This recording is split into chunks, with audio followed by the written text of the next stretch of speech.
All in all sports நேயர்களே அனைவருக்கும் வணக்கம். நான் விஜய் சிட்டி, என்னோட ஸ்போர்ட்ஸ் நிதிஷ். என்னதான் சென்னையில் வந்து அட்ட மழை பெஞ்சிக்கிட்டு இருந்தாலும் இந்தியா முழுக்க ஆக்ஷன் மழை தான் பொழிஞ்சுக்கிட்டு இருக்குது அப்படின்னு சொல்லிக்கிட்டே இருக்கலாம். இப்படி ஸ்பேஸ் விட்டீங்கன்னா ஒன்று என்ன பேச விடுங்க, எடுக்க போறீங்க. சரி, ஓகே, தெரியும்டா, நீ அந்த இடத்துல அதான் வருவேன், அதான் சேம் கவுண்டர் அடித்தேன். பட் இருந்தாலும் நேற்று நாள் செமையான ஒரு நாள் தான். ஏன்னா பெர்த்தில் வந்து நம்ம வந்து ஆஸ்திரேலியாவை சமாதி பண்ணோம். ஒரு விஷயம், பெர்த்தில் ஆஸ்திரேலியாவுக்கு பெர்த்து கொடுத்துட்டு அடாடா பின்றானே பையன். ஒரு பக்கம் நேற்று 2025 ஆக்ஷன் வேற லெவலில் முடிஞ்சுது. ஒரு ஜோக் ஒன்று பார்த்துட்டா தம்பி. என்னது? ஐபிஎல்ல தான் நீங்க ஃபிக்ஸிங் பண்ணுவீங்க, மேட்ச் ஃபிக்ஸிங்லாம் ஓகேன்னா ஆக்ஷன்லீமா அப்படின்ற மாதிரி இருந்துச்சு. ஆர்சிபி என்ன பண்ணாலே பாராட்ட மாட்டீங்கன்னு அதுக்கு வேற கமெண்ட் பண்ணுவாங்க. மும்பை போய் பாராட்டினாங்களாப்பா அவங்கள. RCB super well picked. எனக்கு அந்த வில்ஜாக்ஸுக்கு வந்து அவங்க ஆர்டிஎம் தூக்கலனா கூட பிரச்சனை இல்லை, இப்படி நீட்டு சிரிப்பாங்க பாரு ஒரு சிரிப்பு ஆர்சிபி டீம். என்னால அது வில்ஜாக்ஸ் அவங்கள பிளே ஆஃப் கூட்டு போட மாட்டாங்கிற மாதிரி இருந்துச்சு எனக்கு. இந்த அடிச்ச சிக்ஸ் எல்லாம் பார்த்து கோலி அப்படி இப்படின்ற டைம் அது. ஆனா அவரு நான் புரிஞ்சிச்சு இப்போ எனக்கு. ஏன்னு நான் ஃபார்ம்ல இருக்க, நான் பாத்துக்கிறேன் நினைக்கிறேன் தெரிஞ்சவரு. நீ வந்து பேரை வாங்கிட்டு போயிட்டோம்னா சரி, ஓகே. அது எடுக்கலையோ, ஆர்சிபில பேசுவோம். அது சென்னை சூப்பர் கிங்ஸ் எடுத்திருக்கிற பிக்ஸ் 20 பேரை வந்து ஆக்ஷன்ல எடுத்திருந்தாங்க. கடைசியில் நீங்களா திட்டக்கூடாதுன்னு சொல்லிட்டு தமிழ்நாடு பிளேயரையும் 2 பேர் எடுத்து போட்டிருக்காங்க. ஸோ எல்லாரையும் பத்தியும் பார்த்து தெரிஞ்சுப்போம். சரிப்பா, ரீயூனியன் சொல்லிடலாமாப்பா? ரீயூனியனா? ரீயூனியன் டேட் சொல்லிடலாமா? சென்னை சூப்பர் கிங் ரீயூனியன்பா. அது மட்டும் இல்லாம வழக்கமா 35க்கு மேலே தான் சிஎஸ்கே எடுப்பாங்கன்னா சொல்லிட்டு இருந்தாங்கல்ல. இப்போ எல்லாமே 30 கீழே தான். அதுவும் அதிகமான அமௌண்ட்டுக்கு எடுத்த 100 அகமதெல்லாம் 19 வயசு தான். ஆமா டே, ஜேம்ஸ் ஆண்டர்சன் காசு தாத்தா வீடு தேடிட்டு இருக்காராடா. எடுக்கிறேன்னு சொன்னீங்க, உங்களுக்கு அன்சோல்டு அவரு. சரி, ஓகே. சென்னை சூப்பர் கிங்ஸ் எடுத்த பிளேயர்ஸ் எல்லாம் பார்த்துருவோம். ஃபர்ஸ்ட் அதிக அமௌண்ட்டுக்கு வாங்கப்பட்ட பிளேயர் இந்த ஆக்ஷன்ல, அதாவது சிஎஸ்கே வழக்கமா இது பண்ண மாட்டாங்க, பட் 10 கோடி போயிட்டு ஒரு ஸ்பின்னரை தூக்கிட்டு வந்திருக்காங்க. 100 அகமத் அவரை தான் தூக்கியிருக்காங்க. எவ்வளோக்கு கேட்டிங்கன்னா 10 கோடி தான் அபிஷேக் சொன்ன மாதிரி. அதுக்கப்புறம் நம்மளுடைய அஸ்வின் 100 அகமத் பத்தி சொல்லுங்க ஃபர்ஸ்ட். 100 அகமத் சரியான ஒரு ஸ்பின்னர். சென்னை சூப்பர் கிங்க்கு தேவையான ஜேபாக்ல கண்டிப்பா இவரை யூஸ் பண்ணுவாங்க. ஒரு இம்பாக்ட் பிளேயரா தான் எனக்கு மேக்ஸிமம் இவரை யூஸ் பண்றதுக்கான வாய்ப்பு இருக்கு. இல்லப்பா, இம்பாக்ட் பிளேயர் தான்ப்பா கன்ஃபார்ம். இல்ல, இவரை உள்ள வச்சுட்டு அஸ்வின் கூட இம்பாக்ட் பிளேயரா யூஸ் பண்ணலாம். நல்லா இல்ல வேணாம். சரி, ஓகே, வச்சிருக்கோம் நாங்க இம்பாக்ட் பிளேயரா. இவரு 4 ஓவர் போட போறாரு. ஸ்பின் ட்ராக் தான் இவங்களுக்கு. அதாவது 3 ஸ்பின்னருக்கு ஏற்ற மாதிரி மைதானத்தை ரெடி பண்ணி இப்பயே பிளான் பண்ணிட்டாங்க. அஸ்வின், ஜடேஜா, 100 அகமத் அப்படின்னு சொல்லிட்டு. அண்ட் இது இல்லாம இன்னொரு பிளேயர் எடுத்திருக்காங்க. என்னோட ஃபேவரட் பிளேயர் நான் சொல்லிட்டு இருப்பேன் ஒவ்வொரு வீடியோலையுமே, அவரையும் எடுத்திருக்காங்க. நான் கடைசியில சொல்றேன். இப்போ இன்னும் அடுத்த ஸ்பின்னரை படிச்சிருங்க. அதுக்கப்புறம் நம்மளுடைய மண்ணின் மைந்தன் ரவிச்சந்திரன் அஸ்வின், அதாவது 9.75 கோடி. இந்த ஆக்ஷன்லயே சிஎஸ்கே தயங்காம ஒரு நிமிஷம் கூட ஒரு செகண்ட் கூட யோசிக்காம டக்குன்னு தூக்கணும் ஒரு பிக்குனா நம்ம ஆஷன் தான் எடுத்தாகணும் அப்படின்ற முடிவு பண்ணி தான் உள்ளே போய் உட்காந்தாங்க, எடுத்துட்டாங்க. அஸ்வின் அண்ணனை பத்தி நம்ம என்ன சொல்றது, எக்கச்சக்கமா சொல்லிட்டே போலாம்.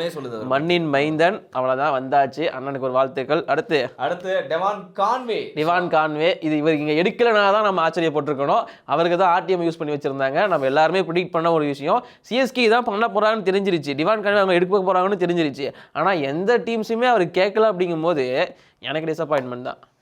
ஏற்றி விட்டுருப்பேன் நான் டிசியை. நான் மற்ற டீமாக தான் ஏற்றி விட்டுருப்பேன். டெவான் கான்வே எடுக்க போகிறாங்க எனக்கு தெரியும்ல, ஏற்றி விட்டுருப்பேன். 6.25 கோடிக்கு டெவான் கான்வே எடுத்திருக்காங்க சிஎஸ்கே. சம மேட்ரு. அதுக்கப்புறம் ஒரு லெஃப்ட் ஆர்ம் பவுலர் வந்து முகேஷ் சௌத்ரி மாரி எடுப்பாங்களா வெயிட் பண்ணிட்டு முகேஷ் சௌத்ரி எடுத்திருக்காங்க. அதை சொல்கிறேன் கடைசியில். ஓகே, ஃபைன், இருக்கட்டும். கலீல் அகமது உள்ள வந்தாரு, செம்ம பிக்கு இது. கண்டிப்பா இது சரி. சிஎஸ்கே இந்த வாட்டி நல்லா இருக்காங்க. தீபக் சகர் ஃபீலிங் மும்பை இந்தியன்ஸ் வீடியோ கேட்டிருக்காங்க. சோகமாக உட்காந்து தீபக் சகர் பாவமா இருக்கு. பார்க்கும்போது நிஜமா பாவமா இருக்கு. தீபக் சகர் ஃபேப்லாம் அதெல்லாம் போதும்.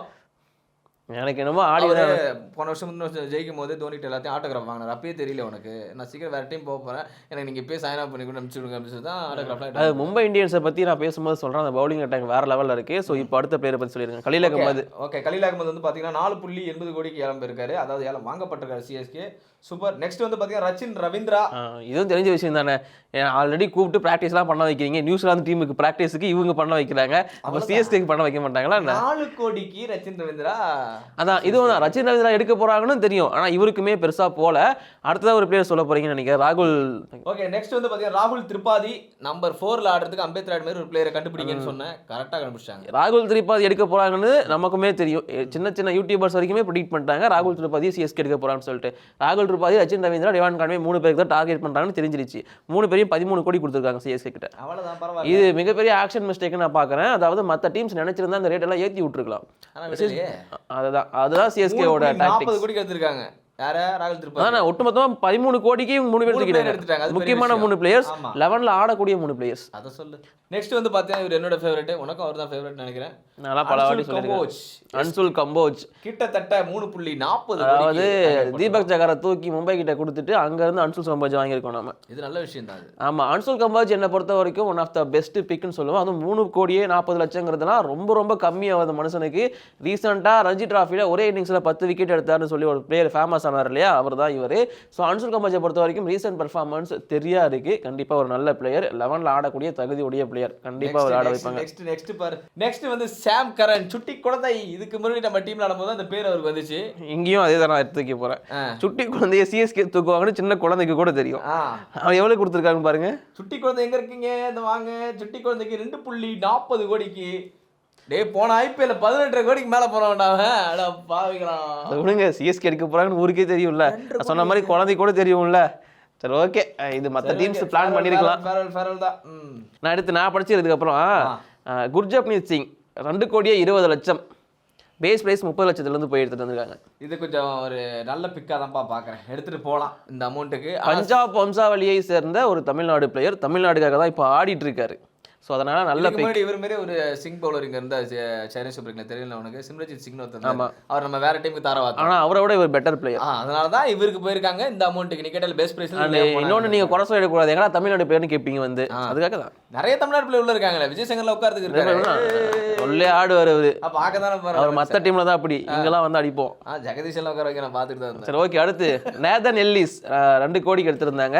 எல்லிஸை பொறுத்த வரைக்கும் பத்திரானாவோட பேக்கப் பிளேயர் தான். பத்திரானாவுக்கு கொஞ்சம் கூட குறையாம பிளேயர் இவர். இவருமே நல்லா யாருக்காரெல்லாம் போடுவார். பஞ்சாப் கிங்ஸ் இவர் பெருசா யூஸ் பண்ணல, பட் இவங்க யூஸ் பண்ணுவாங்க சிஎஸ்கே. அடுத்ததா தீபக் ஹூடா. தீபக் ஹூடா 1 கோடியே 70 லட்சம். என்ன பொறுத்த வரைக்கும் பெஸ்ட் பிக், நல்ல ஆல்ரவுண்டர். இவர் இது வரைக்கும் எந்த டீமும் ஒழுங்கா யூஸ் பண்ணணும்னு என்னோட கெஸ். அந்த பரோடா டீம் கூட எனக்கு லக்னோ கொஞ்சம் ஓரளவுக்கு யூஸ் பண்றாங்களோன்ற ஒரு இது இருந்துச்சு. பட் அதுக்கப்புறம் இல்ல, தப்பா இருந்துச்சு. சென்னை சூப்பர் கிங் வந்தாலும் ஒரு பிளேயர் ஷைன் ஆவாங்க. நீ எழுதி வச்சுக்கோ, தீபக் கூட கண்டிப்பா ஷைன் ஆவார். எல்லாருமே ஷைன் ஆவாங்க கண்டிப்பா. ஆல்ரெடி சைன் ஆயிட்டாங்க. ஸோ ஷைன் ஆவாங்க. ரியூனியன் தான் சொல்ல மாதிரி. நான் கவுண்டர் போட்டேன், கண்டுக்கவே இல்லை நீங்கள். அதனால தான் ஸ்கிப் பண்றேன். ஓகே. அதுக்கப்புறமா வந்து பார்த்தீங்கன்னா ஜேமி ஓவர்டன் அப்படின்னு சொல்லிட்டு 1 கோடியே 50 லட்சத்துக்கு ஒரு பிளேயரை வாங்கியிருந்தாங்க. நைட்டு பார்க்குறோம், ஆஹா ஜேமி ஆண்டர்சன் எடுத்துட்டாங்களா அப்படின்னு பார்க்குறேன். இது ஜேமி ஓவர்டன். சாம் கரனுக்கு பேக்கப். சாம் கரனே பேக்கப் தான் நினைக்கிறேன், அவருக்கு ஒரு பேக்கப். இவர் வந்து பவுலிங் ஆல்ரவுண்டர், நல்லா பண்ணியிருக்காருன்னு சொல்றாங்க. பட் நான் பார்த்த வரைக்கும் ஸ்டாட்ஸ் படி 7 மேட்ச் இங்கிலாந்து ஆடிருக்காருன்னு நினைக்கிறேன். இவர் பெட்டர் பேட்ஸ்மேன், ஒரு செம hitter, strike rate bowling all rounder தான். 170 ஸ்ட்ரைக் ரேட் பேட்டிங்ல வச்சிருக்காரு. பட் பவுலிங் அவ்வளவா பண்ணது கிடையாது. அதனால பேட்டிங்க்கு நிறைய யூஸ் பண்ணலாம். டவுன் த ஆர்டர்ல சூப்பரா இருக்கும் கண்டிப்பா. ஆனா அடுத்த பிளேயர் வந்து விஜய் சங்கர் 1 கோடியே 20 லட்சம் வரைக்கும் போயிட்டு. விஜய் சங்கர் தூக்க சொல்லு அண்ணா. அஜய் சங்கர் ஹாப்பி நினைக்கிறேன். விஜய் சங்கர் வந்து வந்த உடனே சேப்பாக்கில் போய் நின்று ஒரு போட்டோ எடுத்து போட்டாரு. அது மட்டும் தான் கடைசி வரைக்கும் அந்த இடம் தான் ஒரு இடம். கண்டிப்பா ஆடுவாருங்க விஜய் சங்கர், ஆடுவாரு. எங்கடா ஆட வைப்பீங்க விஜய் சங்கரை சொல்லுங்க, எங்க ஆட வைப்பீங்க? சச்சின் ராஜாவை நாங்கள் வெளியே எடுத்துட்டு ஆட வைப்போம். அப்பாடி எப்படி ஒரு வருஷமா ஒருத்தனை உள்ள வந்து நீ ஆடு ஆடுன்னு வச்சுட்டு இப்போ வந்து எல்லாம் அனுப்பிச்சு விடுவீங்களா? அடுத்ததா வன்ஸ் பேடி அப்படின்னு சொல்லிட்டு 55 லட்சத்துக்கு ஒரு பிளேயர் எடுத்தாங்க. இவர் அன்சோல்ட் ஆகிட்டு 2வது டைம் வரும்போது தான் இந்த பேடியை எடுத்திருந்தாங்க. இவர் விக்கெட் கீப்பர் கம் பேட்ஸ்மேன். அதாவது சென்னை சூப்பர் கிங்ஸ் வந்து டே 1 ஆக்ஷன் அண்ட் டே 2ல வந்து கடைசி வரைக்கும் Ashwin, Ravindra Jadeja, wicket keeper MS தோனிக்கு வந்து பேக்கப் எடுக்கல.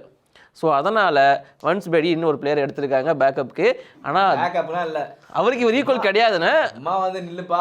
இப்போ மும்பை இந்தியன்ஸ் பிரச்சனை வரக்கூடாது இல்லை, காலையில் சண்டை போட்டுட்டு இருந்தோம்ல, யாரு கீப்பர் அப்படி வரக்கூடாது இல்லை, அதனால எடுத்திருக்காங்க. சொல்லு. ஆமாம், பேக்கப்ல சொல்லாத. அதுக்கப்புறமா ஆண்ட்ரே சித்தார்த் பேஸ் பிரைஸ் 30 லட்சத்துக்கு எடுத்திருந்தாங்க. இதுக்கப்புறமா எடுத்த எல்லா பிளேயர்ஸையும் 30 லட்சம் பேஸ் பிரைஸ் தான் எடுத்திருந்தாங்க. ஆண்ட்ரே சித்தார்த் 17-18 வயசு தான் ஆகுதுன்னு நினைக்கிறேன். தமிழ்நாட்டு பையன். இப்போ ரீசெண்டாக தமிழ்நாட்டுக்காக சூப்பராக பர்ஃபார்மன்ஸ் பண்ணிட்டு இருக்காரு. திரும்பவும் இவர் எதுக்குன்னா இவரோட கோட்டா வந்து தமிழ்நாடு கோட்டா, அதாவது நீங்க திரும்ப கேள்வி கேட்டக்கூடாதுங்கிறதுக்காக எடுத்திருக்காங்க. ஆமா. அடுத்ததா ஸ்ரேயஸ் கோபால். இந்த பேருக்காக தான் நான் ரொம்ப நேரம் வெயிட் பண்ணிட்டு இருந்தேன். ஸ்ரேயஸ் கோபால் சரியான ஒரு ஆப்ஷன் சொன்னீங்கன்னா, வெறும் பேஸ் பிரைஸ் 30 லட்சத்துக்கு, அதாவது இவருமே அன்சோல்டுன்னு திரும்பவும் வந்து சோல்ட் ஆயிருந்தாரு. அப்படியா? இவரெல்லாம் எப்பறம் அன்சோல்ட் ஆகுறானுங்க? அந்த அளவுக்கு டீம் அவ்வளவு கேவலமா இருக்கு. எங்க அண்ணன் டீம் கிட்ட காசு இல்ல. ஆர்சிபி டீம் என்ன பண்ணாங்க? உங்க ஒன்ன டீம்ல இருந்தாலடா அப்ப. ஆமா. அப்ப உங்களுக்கு விசுவாசம் கூட இல்லையாடா உங்களுக்குலாம்? அதுக்கப்புறம் மும்பை போயிட்டாரு, அதனால விசுவாசம் போச்சு. அவங்களுக்கு அப்ப அந்த விசுவாசம் இல்ல. ஏன்னா ஸ்ரேயஸ் கோபால் நல்ல பிளேயருங்க, ஏங்க அன்சோல்ட் ஆக வைக்கிறீங்க? போங்க நீங்க. ஆர்சிபி கிட்ட இப்ப வரைக்கும் எனக்கு தெரிஞ்சு சுயாஷ் சர்மா வந்து இருக்காரு. பட் கொஞ்சம் எக்ஸ்பீரியன்ஸான லெக் ஸ்பின்னர் கிடையாது. போயிருக்கு. இன்ட்ரெஸ்டிங் பேசு. சிரியஸ் கோபால் வந்து சிஎஸ்கேக்கு நல்ல பிக்கு. அஸ்வின் அண்ணனுக்கு பேக்கப். அதே அப்புறம் ஆஃப் ஸ்பின்னருக்கு லெக் ஸ்பின்னர் பேக்கப்னு கேட்டிங்கன்னா ஒரு இந்தியன் ஸ்பின்னர் பேக்கப்னு நான் சொல்கிறேன். ஏன்னா ஆல்ரெடி ஜடேஜா இருக்காரு அப்படிங்கிறதுனால. ஸோ அது இல்லாமல் ராமகிருஷ்ணா கோஷ் அப்படின்னு சொல்லிட்டு 30 லட்சத்துக்கு ஒரு பிளேயர் எடுத்திருந்தாங்க. ஸோ இவரெல்லாம் டொமஸ்டிக்கில் சூப்பராக பண்ண பிளேயர்னு நல்லா தூக்கிட்டு வந்திருக்காங்க. அதுவும் இல்லாமல் கமலேஷ் நாகர்கோட்டி 30 லட்சம். இவரெல்லாம் ஒரு காலத்தில் கோடியில் போனவர். இப்போ 30 லட்சம் பேஸ் பிரைஸ். நாகர்கோட்டி நல்லா அமௌண்ட்ல போனார் அவரு. அதான் சொல்கிறேன். இப்போ வந்து பேஸ் பிரைஸ் டொமஸ்டிக்காக பர்ஃபார்மன்ஸ் பண்ணிட்டு இருக்காரு. அது இல்லாமல் பழைய சிஎஸ்கே பிளேயர்ஸ் 2 பேர் திரும்ப வாங்கப்பான்னு சொல்லி கூப்பிட்டு வந்திருந்தாங்க. முகேஷ் சௌத்ரி அண்ட் சைக் ரஷீத், ஒரு பேட்ஸ்மேன் அண்ட் ஒரு பவுலர். எனக்கு முகேஷ் சௌத்ரி பிடிக்கும், எத்தனை பேருக்கு பிடிக்கும்னு தெரியல, பிடிச்ச கமெண்ட் பண்ணுங்க. ஸோ இந்த 2 பேரும் தான் எடுத்திருந்தாங்க. ஒரு 20 பேரை வந்து சிஎஸ்கே வந்து ஆக்ஷன் எடுத்திருந்தாங்க. 5 பேரை ரீடைன் பண்ணியிருந்தாங்க. ஆனால் மொத்தமாக 119 கோடியே 95 லட்சம் கிட்ட செலவு பண்ணியிருந்தாங்கன்னு நினைக்கிறேன். 5 லட்சம் மட்டும்தான் பர்ஸில் பேலன்ஸ் வச்சிருந்தாங்க. அவ்வளோ பர்ஃபெக்டாக முடிச்சிருந்தாங்க சென்னை சூப்பர் கிங்ஸ். பட் சிஎஸ்கேல டாப் ஆர்டர் பேட்டிங்கில் ஒரு எக்ஸ்ப்ளோசிவான பேட்ஸ்மேன் இல்லைங்கிறது மட்டும்தான் இப்போதைக்கு டிசப்பாயின்மெண்ட். மற்றபடி எல்லாமே பயங்கரமாக செட்டாக இருக்குங்கிறது என்னோட ஒப்பீனியன். ஸோ உங்களை பொறுத்த வரைக்கும் சென்னை சூப்பர் கிங்ஸ் ஆக்ஷன் எப்படி பண்ணியிருக்காங்க அப்படிங்கிற உங்களோட மார்க்கை 10க்கு கீழே சொல்லுங்கள். நீங்கள் எவ்வளோ கொடுக்குறீங்க? சென்னை சூப்பர் கிங் கப்பா இந்த குடும்பம் ஆனந்தம் குடும்பத்தை ஒன்றா சேர்த்ததுக்காகவே மார்க் கொடுக்கலாம்ப்பா. எவ்வளோன்னு சொல்லுங்க. 100க்கா? 10க்கு 9.5 கொடுக்கலாம்ப்பா. நீ எவ்வளோ கொடுப்ப? ஒரு 8.